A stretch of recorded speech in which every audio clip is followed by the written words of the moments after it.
Me he encontrado, y en varios estudios, que se termina culpabilizando de una u otra manera a los usuarios y si reducimos el accidente, y perdón porque me refiero a accidente, ¿no? Sí. O sea, yo más adelante vamos a ver que en sí no es accidente, ¿no? Sí, sí. Entonces, si nos reducimos a eso, a veces por cuestiones de poder o de nivel, creemos que el peatón o el ciclista o el más vulnerable o el más indefenso es el que tiene la culpa.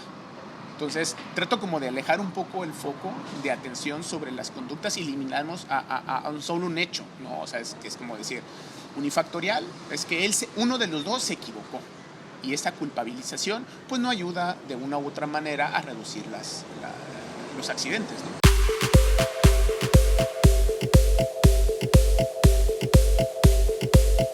Hola, ¿qué tal amigos de Cultura Bike? ¿Cómo están? Buenos días, buenas tardes, buenas noches. No sé a qué horas ustedes estén viendo este programa de diálogos por la seguridad vial. El día de hoy nos encontramos aquí con el maestro Iván de Santiago Armenta. Correcto. Él es maestro en Ciencias Sociales por el Colson, el Colegio de Sonora. Y bueno, estamos muy contentos, Iván, por tu presencia aquí, que hayas aceptado nuestra invitación para hablar de algo muy, muy importante, de tu trabajo académico que has realizado, toda una tesis sobre, por así decirlo, el comportamiento del tráfico, de los peatones, de los usuarios de las calles y avenidas, específicamente basado en el peatón, por así decirlo, ¿verdad? Te agradecemos mucho y que quieras hablar también y compartir lo que puedas entender sobre la seguridad vial. Muchas Bienvenido. Gracias. Muchas gracias, Sebastián. Agradezco mucho la invitación y encantado de poder estar este día. Bueno, aquí ya como tradición de estos programas, esta serie de programas que estamos realizando, iniciamos con la pregunta básica: ¿qué vendría siendo la seguridad vial y cuáles son los elementos que pudieran tener para que pudiéramos observarla en la realidad, el día a día? Ya, pues de entrada yo tomo una definición de la Secretaría de Salud, ¿no? Y esta tiene que ver que las vías que tengan todas las condiciones y sean libres de riesgo, ¿no?, provocado por la movilidad del vehículo, ¿no? Entonces, el fin principal es proteger a las personas y a los bienes, ¿no?, eliminando o controlando los factores de riesgo que esto propicia para así reducir la cantidad de hechos de tránsito y la severidad que provocan las personas. Cuando hablamos de seguridad, pues por lo general va junto con lo que es movilidad urbana. Y la movilidad urbana tiene que ver con todo lo que es el tránsito de usuarios dentro de las vías, ¿no?, en una ciudad o en una, ¿cómo se llama?, o en un país, en el mundo, pues. O sea, no nomás se limita en sí la ciudad, sino cualquier aspecto, tanto urbano como rural. Bien, y esos elementos que dan o que abonan a la seguridad, esas variables que ponemos, ¿cuáles podrían ser para...? Pues de entrada existen varios factores de riesgo. Yo he escuchado que a veces existe cierta confusión sobre lo que es multifactorial, es decir, grandes factores de riesgo. Los factores de riesgo están referenciados tanto a la conducta como al ambiente, ¿no? Entonces podemos ver en la investigación que yo realizo, me dedico al usuario únicamente, que es, como tú bien mencionas, el peatón, y los factores de riesgo tienen que ver con el ambiente y con los usuarios que convive el peatón a diferentes escalas. Entonces, dependiendo el nivel en donde estén, son los elementos. Me explico un poco más. A nivel urbano o ciudad existen factores de riesgo como lo es la planeación urbana, sea el diseño de las vialidades, de las vías y el uso de suelo, es decir, donde colocamos todos los equipamientos, las viviendas. Ya cuando nos vamos a un nivel situacional, a un nivel como las intersecciones, ya podemos encontrar cómo es el diseño, las aceras, la velocidad que se permite y una serie de más elementos, ¿no? ¿Y la conducta humana? La conducta en este caso de los... De los peatones o de los usuarios. De los usuarios, ajá. Sí juega un papel importante, pero yo trato en lo posible es quitar el foco sobre ello. ¿Por qué? Porque me he encontrado, y en varios estudios, que se termina culpabilizando de una u otra manera a los usuarios y si reducimos el accidente, y perdón porque me refiero a accidente, ¿no? Sí. O sea, yo más adelante vamos a ver que en sí no es accidente, ¿no? Sí, sí. Entonces, si nos reducimos a eso, a veces por cuestiones de poder o de nivel, creemos que el peatón o el ciclista o el más vulnerable o el más indefenso es el que tiene la culpa. Entonces, trato como de alejar un poco el foco de atención sobre las conductas y eliminarnos a solo un hecho, ¿no? O sea, es como decir, unifactorial, es que uno de los dos se equivocó. Y esta culpabilización, pues no ayuda de una u otra manera a reducir los accidentes, ¿no? Pues estás poniendo, Iván, ahí un punto muy importante, porque hemos venido construyendo en estos diálogos por la seguridad esos puntos de vista que pues mueve el foco, se vuelve a mover el foco otra vez de atención, porque más o menos estábamos ya como que entendiendo que la conducta también es como uno de los principales factores, sin minimizar la infraestructura, pues, ¿no? Y la atención al mantenimiento de la infraestructura y todo ello, ¿no? Y por el andamiaje legal también, que también está ahí sin que lo veamos, ¿verdad? Hasta que nos sucede algo, es cuando surge el andamiaje legal y muchas veces quedamos desprotegidos por las mismas leyes, por así decirlo, ¿no? Uh-huh. Entonces está muy interesante lo que estás ahorita comentando. No, una cosa, Sebastián, no quiere decir que la conducta no sea un factor.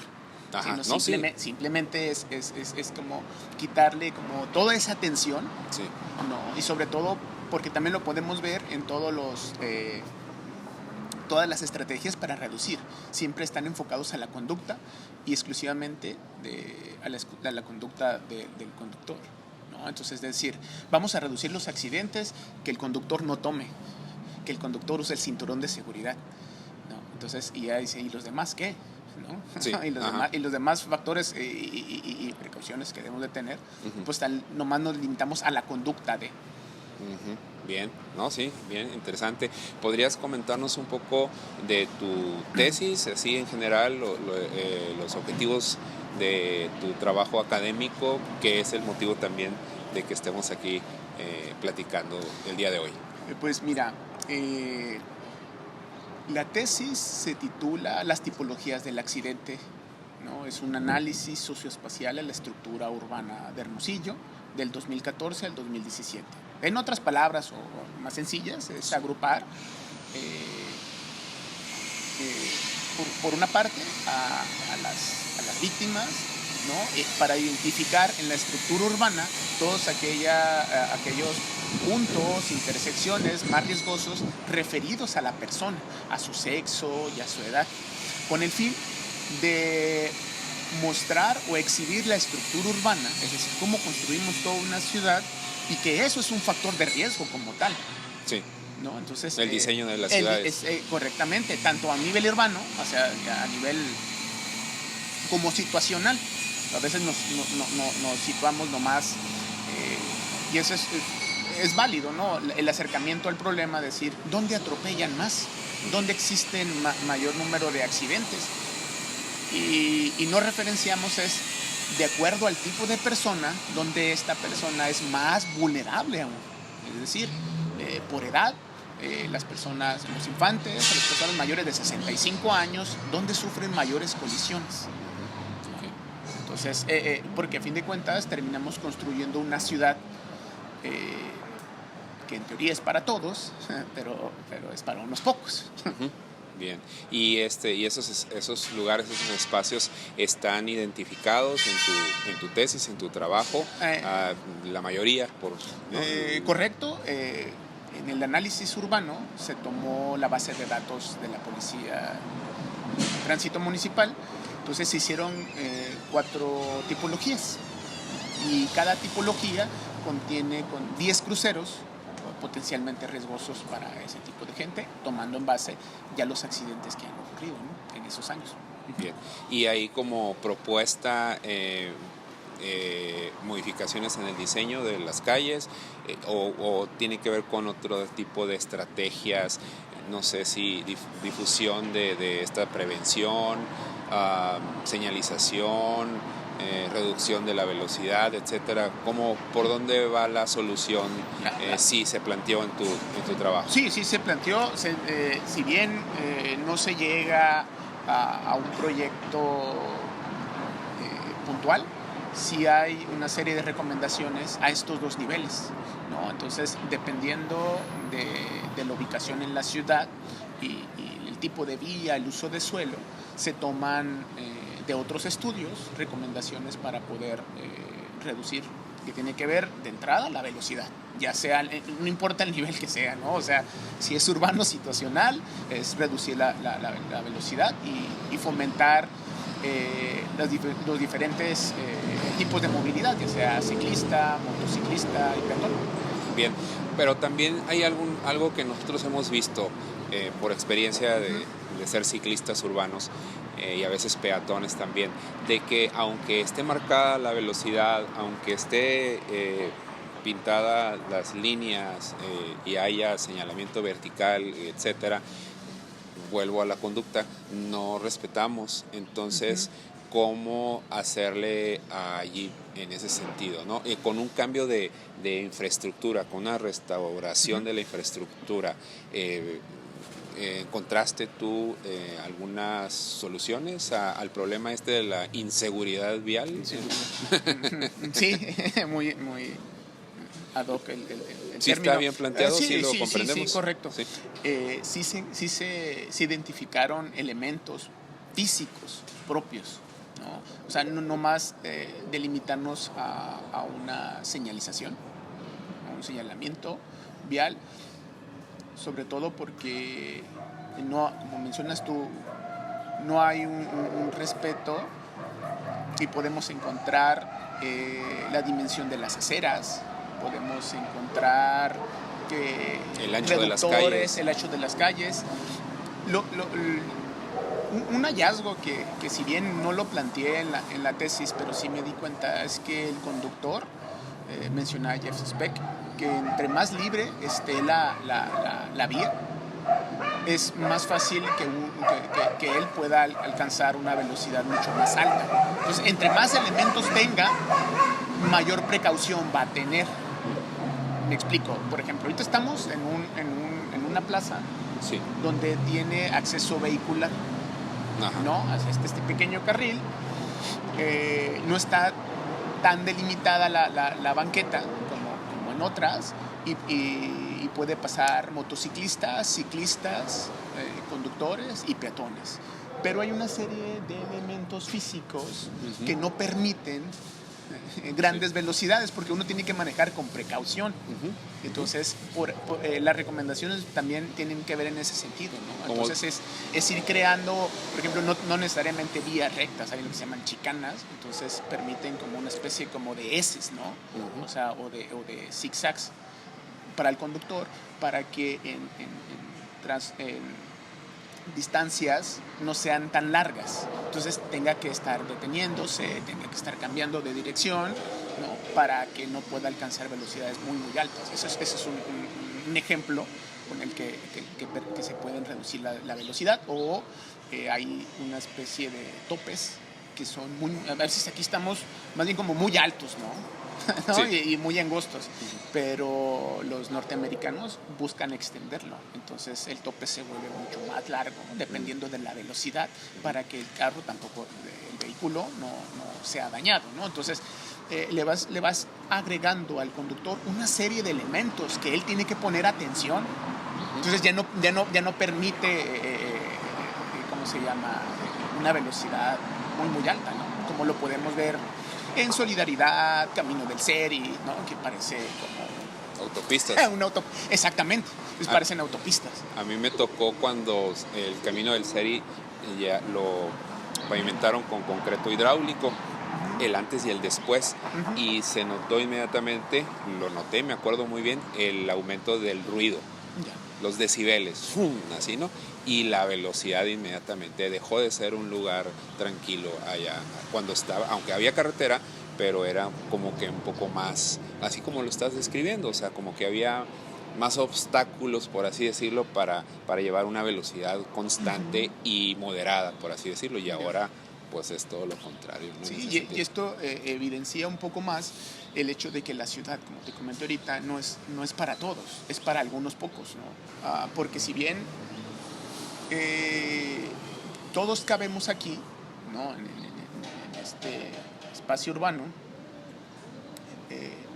no quiero decir que estoy en contra de las vías que acabamos de mencionar, pero también la forma de construir la ciudad, cada vez los espacios son más lejanos, son más fragmentados, ¿no? Entonces necesitamos esa interconexión, pero no favoreciendo a un solo usuario, que es el conductor, ¿no? Sino que todos quepamos ahí, ¿no? Entonces, pero detectaste en tu tesis, me estoy acordando de un ejemplo que dabas cuando la presentas, que por ejemplo aquí en el mercado municipal hay varios elementos que obstruyen la visibilidad tanto de unos como de otros y se vuelve una área insegura que ha venido generando a través de la historia de ese lugar varios hechos lamentables también, ¿no?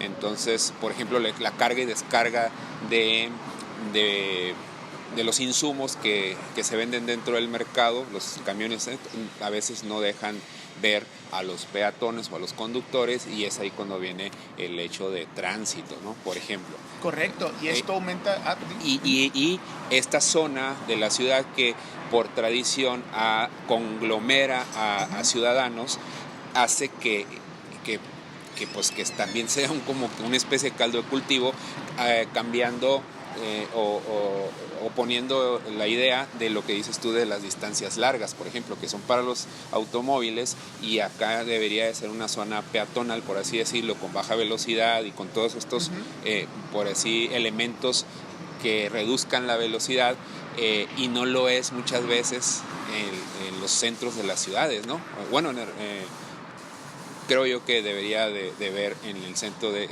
la ciudad de Hermosillo esa clara visión de un lugar de baja velocidad y con muchas áreas peatonales, por ejemplo. Estoy totalmente de acuerdo, sobre todo porque en Hermosillo tendemos a juntar las vialidades de altas velocidades con la conglomeración de personas.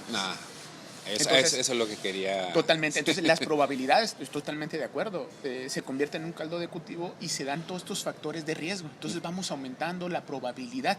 Y si bien la seguridad busca eliminar, es controlarlos a través de decir, ¿sabes qué? La velocidad es un problema, es un factor de riesgo por el cual una persona puede salir lesionada o muerta. Entonces, lo que vamos a hacer es controlamos la velocidad, controlamos en la medida que se pueda, ¿no? Porque a fin de cuentas el error humano está presente, pero sí vamos a disminuir la frecuencia con la que ocurre y la letalidad, ¿no?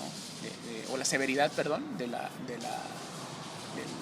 hecho, pues, ¿no? Entonces, juntar una serie de vehículos en el centro urbano, y fíjate que Implan lo menciona como el único uso de suelo que tiene preferencia peatonal, ¿no? Entonces, de repente, pues sí puede estar plasmado en una ley, es como decir, pues respeta el vehículo el paso, porque aquí son 60 kilómetros. Pues está bien, está en papel y es muy buena la intención, pero ¿cómo hacemos que realmente, en la realidad, eso se vea traducido? Entonces, si le ponemos un letrero que diga 60 kilómetros, pero hacemos carriles mucho más grandes y vamos quitando el espacio al camellón, vamos quitando el espacio a la banqueta. Entonces, y vamos poniendo una serie de estacionamientos o entradas, pues yo creo que el poder, a fin de cuentas, más que razonarlo, se va a ejercer, ¿no? Entonces, puedo hacerlo, lo hago. Bien, entonces ya estoy entendiendo, Iván, tu postura a grandes rasgos. Sí. Es de que son elementos muy importantes para reducir los hechos de tránsito en una ciudad, los elementos físicos, por así decirlo. ¿Sí? Ir guiando a los automovilistas y también todos los usuarios en general, a todos los usuarios. Más que, pues que capacitación o información o señalamientos, etcétera, ¿no? O la misma ley, ¿no? Que te la recites, por ejemplo, y que te la aprendas de memoria. Los elementos físicos en una ciudad son los que determinan, por así decirlo, que lo estoy entendiendo, mayormente esas situaciones de riesgo en las ciudades o esos lugares de riesgo en las ciudades. Yo creo que todo contribuye, ¿no? Entonces no es algo, por ejemplo, como uno solo, que a veces tendemos a ponderar y decir qué es más importante o uno termina condicionando más. Yo creo que todo contribuye y abona, ¿no? Porque también podemos construir una serie de elementos, ¿no? Y no ser legibles para los usuarios y no entender cómo se usan. ¿No? Sí. Entonces, también eso propicia, o poner una serie de señalamientos que pues tampoco entendemos y a nadie le dice nada, ¿no? Entonces, sí. Y todo, a fin de cuentas, no la postura no es en contra del conductor o del vehículo. No, es a favor de la vida. Correctamente. Entonces, la idea es que todos en el espacio seamos capaces de leerlo, ¿no? Por el bien de nosotros y el bien común o el bien de los otros usuarios. Yo como conductor, como ciclista, como peatón, ser capaz de identificar las señales, ser capaz de saber por dónde camino, cómo camino, o por dónde conduzco, por dónde ando, siempre y cuando respetando y evitando todo este tipo de tragedias que terminan siendo eso, lastimando gente, ¿no? Pero pues si no hay algo que yo pueda detenerme, pues sí va a ser como más difícil, ¿no? Bien. Y en cuanto a la conducta desde el punto de vista sociológico, psicológico de los usuarios, en lo personal, hago mucho énfasis en que hay conductas de los diferentes usuarios bien claras, ¿no? Un chofer de transporte público, un taxista, un chofer de estas aplicaciones tecnológicas, un peatón, un ciclista, un motociclista. Están muy claros, lo digo desde mi experiencia, muy claras sus conductas y muchas veces en la ley, en el programa pasado lo decíamos, en la ley no están todas esas características de los usuarios, no están plasmadas. Ojalá que ahora con esto de la nueva ley de movilidad que se está planteando pudieran venir ahí y esas conductas de riesgo, ¿no? Como por ejemplo en la ley de tránsito para el Estado de Sonora y en los reglamentos dice que no está prohibido y es causa de infracción el ir zigzagueándose, ir manejando así, porque puede derivar en un hecho de tránsito, ¿no? Pero así como esas, hay bastantes conductas de los diferentes actores de la movilidad en las ciudades que me parece que deberían ser reguladas también en la conducta, ahí plasmadas allí, y también, por supuesto, plasmar lo que tú has venido defendiendo en esta idea de que las ciudades tengan esa prevención de los accidentes, como dice tu tesis, el nombre de tu tesis, para que pues que no se vean inmersos en una situación de riesgo los usuarios, ¿no? Sí, fíjate que mi tesis se enfoca más a una cuestión cuantitativa, una cuestión de análisis, ¿no? Me llamó la atención, así ¿cómo es el nombre completo de tu tesis? Las tipologías del accidente peatonal, Sí. Se usó accidente en su tiempo y sobre todo para hacer un término que sea identificable, sí, ¿no? Porque a veces el hecho de llamarle hecho de tránsito, no hay, ¿cómo se llama? No hay como mucha empatía todavía, ¿no? Sí, entonces sí. Todo está referenciado, pero bueno, y respecto a las conductas, más bien las menciono, no alcanzo yo a profundizar tanto, pero sí lo que me topé es que al momento de definir la conducta, más de los reglamentos, normas o principios reguladores de forma social para el peatón, pues son muy restrictivos, ¿no? O sea, siempre es no te bajes de la banqueta, camina por donde es, una serie de cosas. Y realmente la ciudad no está preparada para hay muchas ciudades donde ni siquiera hay banqueta. Ujú. Entonces dice, si usted camine por la banqueta, si no, va a ser motivo de que usted sufra.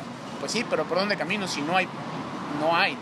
Que lo mencionabas también en la transmisión en vivo que, Ujú. que hace una semana se generó desde el Facebook del Colegio de Sonora, que decías tú que los peatones encuentran cómo caminar en las ciudades a cómo se van sintiendo seguros, Ujú. ¿verdad? Y aunque las reglas, las leyes, etcétera, no sea lo correcto, por ahí caminan porque es por ahí donde se siente seguro. Eso más o menos observaste, ¿verdad? Totalmente de Sí. acuerdo. Hay una que le llaman reglas informales. No le canso a desarrollar, simplemente Sí, las que menciono. te quedaste así. Ajá, me quedé ahí. Hay unas reglas informales, es decir, ellos se protegen. Voy a poner un ejemplo que yo hasta lo he hecho, pero a veces uno aprende así. Cuando uno cruza, ya sea que tenga una intersección semaforizada o no, pero vamos que tiene 4 altos y tiene que el vehículo, el conductor tiene que ser un alto total, ¿no? Entonces el reglamento dice que crucemos por las esquinas y por paso peatonal, ¿no? Pero en ocasiones no identificamos ese paso peatonal. ¿Por qué? Porque no está pintado o simplemente porque el conductor no lo respeta, es decir, invade esa área imaginaria que existe mucho, ¿no? Entonces lo que uno hace es caminar por detrás del vehículo. No, más eso lo veo mucho en las intersecciones semaforizadas. Es que no nos sentimos seguros caminando Por enfrente. por enfrente, porque dice... Por donde debería de ser. Exactamente, este Sí. sujeto lo que va a hacer es avanzar. Entonces dice, como medida de protección, camino por atrás, porque de aquí que se muevan los vehículos, pues me da más como esa oportunidad de cruzar. Sí. Eso es una que ya eso lo he visto yo. O lo otro es, la gente no se siente segura cruzando por las esquinas. Cuando es el lugar oficial, por decirlo, y marcado, sobre todo porque aquí en Hermosillo hay una serie de... Ajá, no respeta, hay una vuelta continua a la derecha. Sí. A la derecha. Entonces, dice la gente, lo que alcancé a preguntar, no está plasmado en la tesis. Buenos días. No está plasmado en la tesis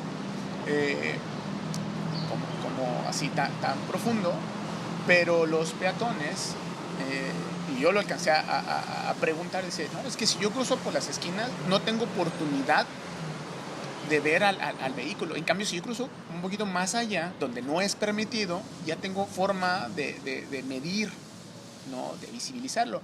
¿Y a qué me lleva esto? Que sí lo plasmé. Es las intersecciones tienen radios de giro. Entonces, entre los radios de giro, o sea, es decir, la acera, entre más grande sea el círculo, por decir así, que une estas dos aceras, dos banquetas, permite el flujo vehicular. Entonces, a veces no es que en algunos casos, no es que el conductor no quiera o no respete, simplemente es que la infraestructura física permite eso. Permite, si tú en las esquinas, mira, hay en una intersección que vi, Sí. En la parte norte había 2 gasolineras. Entonces todos los vehículos se cruzaban por ahí y no había acera. Ajá. Entonces dices, tú estás conduciendo y guiando que el conductor tenga esta facilidad, por decirlo de una manera, y a mí como peatón me está restringiendo porque no me está diciendo por dónde cruzo. Uh-huh. Entonces, si hay una serie de estacionamientos, también y no es culpa de ellos, ¿no? Por ejemplo, entradas a tiendas de conveniencia, pues yo también me empiezan desprotegiendo. Yo voy a tomar una serie de estrategias informales, pero sí hay elementos ahí concretos que le dan preferencia al conductor. Bien. ¿No? A mí me gusta mucho esa postura que tiene tu trabajo académico y lo que observaste en tu investigación, porque como dijiste al principio, libera, por así decirlo, al peatón de esa responsabilidad, ¿no? Uh-huh. Y a varios usuarios pero también. No lo exime, ¿no? No, claro que tenemos obligaciones y tenemos derechos también, pero está claro también que el diseño de las ciudades, que las calles y avenidas de las ciudades no tienen esa planeación ni para los peatones, ¿no? Porque para empezar, si estuviéramos incluyendo a los peatones y a las personas con discapacidad, por ejemplo, pues sería una obligación tener banquetas completas, si tuviéramos banquetas completas, señalizadas, y toda esa infraestructura que le hace falta a casi todas las ciudades del país, ¿no? y de Latinoamérica, ¿no? Entonces, estamos de acuerdo que tampoco, porque como que se han enfocado mucho también los detractores, los cochistas detractores de la movilidad en bicicleta, que las calles no están diseñadas, las ciudades no están diseñadas para el ciclismo, pero tampoco para los peatones, porque pues, ahí está claro, está muy claro la falta de infraestructura, ¿no? Y el mal diseño o el diseño incompleto de las calles y avenidas de una ciudad. O el mismo diseño favorece a un solo medio. O sea, están hechas para el vehículo. Para el vehículo. Por más que a lo mejor ellos puedan decir, no es cierto, las calles tienen problemas, baches y etc., pues al menos tienen ustedes la preferencia diferente de todos los demás usuarios del transporte urbano o ciclistas. Pues, no lo hay, ¿no? Pero, y esto viene... ¿Y la responsabilidad entonces ahí en quién cae? Pues voy a quitar un poquito el foco así también como de buscar un culpable, ¿no? O sea, la responsabilidad, yo creo que todos construimos, pero en cierta medida hay planes que vienen por parte de las instituciones que organizan y ordenan el espacio, ¿no? Y eso es algo mucho, todavía mayor, porque hay corrientes urbanas mundiales, ¿no? Que en su momento estos patrones de diseño urbano también tienen el origen en Estados Unidos, en Norteamérica, ¿no? Y estos a su vez fueron adaptados e importados por Europa. Formaban parte de una serie de estilos y una concepción de lo que creían que era el espacio urbano, ¿no? Digo yo, salvando la propuesta, no, así, que no haya sido como una conciencia entera de decir vamos a destruir a todos los peatones y todo el que no sea, pero sí ellos construyeron con una serie de aspectos, al menos, mira, y lo voy a poner ahorita como en perspectiva, que también lo toco muy poco, pero sí lo encontré. Muchos de estos patrones tuvieron que ver de forma para combatir las enfermedades. Entonces, entre más espaciados, sobre todo en Europa, entre más espaciados estaban los edificios, me permitían mayor ventilación y permitían mayor iluminación y ventilación, y con esto acababan enfermedades, porque estas estaban pegadas. Pero yo creo que fuimos llevando e importando. Hay una palabra, es en tropicalizar, ¿verdad? Yo usaría adaptar, ¿no? Adaptar, y nunca lo adaptamos, más bien lo importamos tal cual y construimos y favorecimos ciertas distancias. Exactamente, cuando el hermosillense se comporta de forma muy distinta en la ciudad a un europeo y a un norteamericano, sobre todo que nosotros abrevamos de cosas más latinas, griegas, españolas, y ellos más anglosajonas. Entonces ya simplemente ahí la concepción del espacio es muy distinto. Vaya, el norteamericano, su visita a un mercado es más bien comercial. Y el de nosotros, más latino, es más político. Podemos ir al mercado municipal y ¿vas a comprar? No voy a comprar. Voy a platicar, voy a filosofar, dialogar, alegar, enojar. El contacto exactamente. Físico. Entonces, ya el uso de los espacios es muy distinto. Entonces, no podemos traer elementos urbanos de unas sociedades e instalarlos nomás porque parecen bonitos o es la tendencia mundial, y durante el siglo XX eso fue desarrollándose. Podemos ver el Boulevard Rodríguez, ¿no? Construido por Abelardo L. Rodríguez, y destruyó, pues, no quiero decir destruyó, eso lo borras. Más bien modificó la traza urbana. Sí. Existen una serie de cuestiones por qué lo hizo, y no vamos a entrar en eso, pero evocan a ese suburbio norteamericano, la colonia Pitic, distancias, cuando el centro se movía de otra forma, ¿no? Bien. Entonces, pues yo creo que también tiene mucho que ver esas instituciones que buscan estar a la vanguardia. Entonces, ojalá ahora que los movimientos mundiales buscan, y sobre todo la ONU busca poner en el centro a la persona, pues ojalá que se dé cuenta que hay muchas personas que no tienen vehículo, ¿no? Bien, y ahora se está buscando la verticalidad de las ciudades, ¿no? Hacia arriba. Exactamente, y con la ley, pues también darle preferencia al peatón, con esta pirámide de movilidad y decir, el que lleva la preferencia es el peatón y luego es el ciclista, ¿no? ¿Por qué? Porque así nos conducimos y ojalá vaya en ese sentido, ¿no? Y por otro lado, entonces hubo una corriente de construir las ciudades para el automóvil, por así decirlo, y la contracorriente en cuanto al diseño de ciudades, la que ahorita está tratando de permear en general, ¿cuál sería? ¿De dónde las podríamos estar tomando? Está tomando, yo al menos lo que alcancé a encontrar fue que hay el movimiento moderno propuso estos. ¿Por qué la bicicleta, por ejemplo, como factor de la nueva modalidad? De la movilidad. De la nueva movilidad. Ya.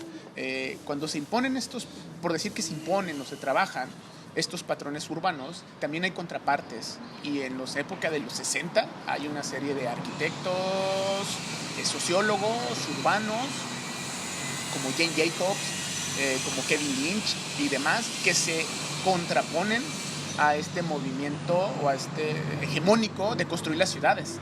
Pero pues a veces la construcción de la ciudad no responde nomás a cuestión de diseño urbano, arquitectónico, también va a cuestiones políticas, económicas y demás, ¿no? Entonces, pues no eran como que muy prestados, ¿no? En cambio ellos